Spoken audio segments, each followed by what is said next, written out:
Pernah nggak kamu dengar kata-kata begini? Kalau kamu mau tahu apakah kamu layak menjalin hubungan dengan manusia, maka kamu harus bisa merawat tanaman, dan tanaman itu harus hidup. Kalau mau tahu kamu layak punya anak atau tidak, kamu harus bisa merawat binatang dan binatang itu harus hidup. Memang kita tahu bahwa binatang itu bukan manusia, tapi memelihara binatang itu butuh tanggung jawab besar.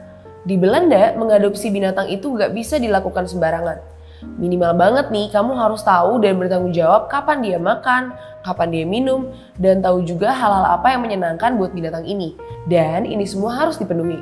Buat orang yang suka sama binatang, miara hewan peliharaan jelas menyehatkan banget. Hidup kamu akan cenderung lebih teratur karena kamu punya sesuatu yang harus kamu perhatiin kebutuhannya. Kalau kamu punya anjing, kamu harus rutin ngajak dia jalan, ngasih makan, bersihin kotorannya, dan sesekali ngebawa dia ke dokter. Ribet ya? Apakah itu nggak bikin tambah stres? Nah, mungkin di sini agak sedikit nyambung. Itulah kenapa ada sedikit kesamaan antara binatang dan anak.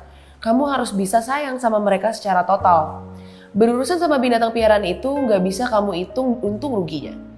Binatang bisa menyehatkan secara mental kalau kita punya hubungan afeksi dan kasih sayang sama mereka.